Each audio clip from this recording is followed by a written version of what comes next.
थोड्याच वेळात शिंदेंच्या बालेकिल्ल्यात उद्धव ठाकरेंची तोफ धडाडणार. उद्धव ठाकरे सभास्थळाकडे रवाना.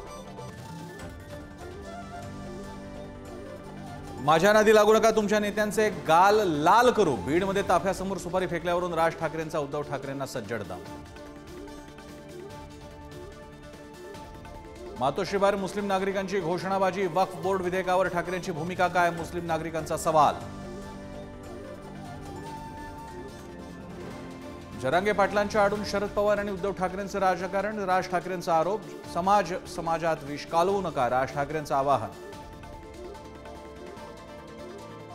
साताऱ्यात भाषण करताना मनोज जरांगेंची तब्येत बिघडली. उभं राहून भाषण करताना हाताचा थरकाप. सलाईन लावून उपचार सुरू. घाबरण्याचं कारण नाही, डॉक्टरांची माहिती. महाराष्ट्रातले 113 आमदार पाडणार. गिरीश महाजन आणि धनंजय मुंडे कसे आमदार होतात बघतोस, असं सूचक वक्तव्य मनोज जरांगे पाटलांचं.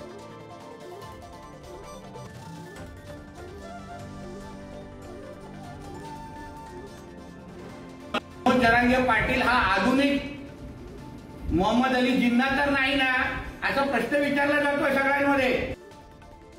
मनोज जरांगे आधुनिक मोहम्मद अली जिना. नितेश राणेंच्या वक्तव्यानं वाद पेटण्याची शक्यता. जरांगेंच्या आंदोलनामुळे मुस्लिमांचा फायदा होत असल्याचा दावा.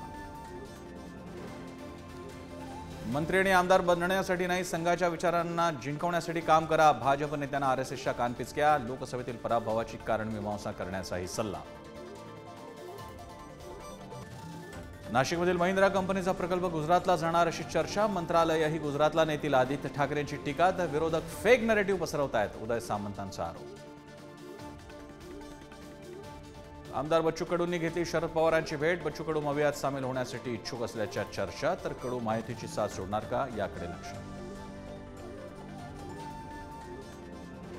पुण्यातील नामांकित हॉटेलला दहशतवाद्यांकडून बॉम्बस्फोटचा धोका. गर्दीच्या ठिकाणांना दहशतवादी लक्ष्य करू शकतात. पुणे पोलीस आयुक्तांची संबंधित हॉटेलला नोटीस.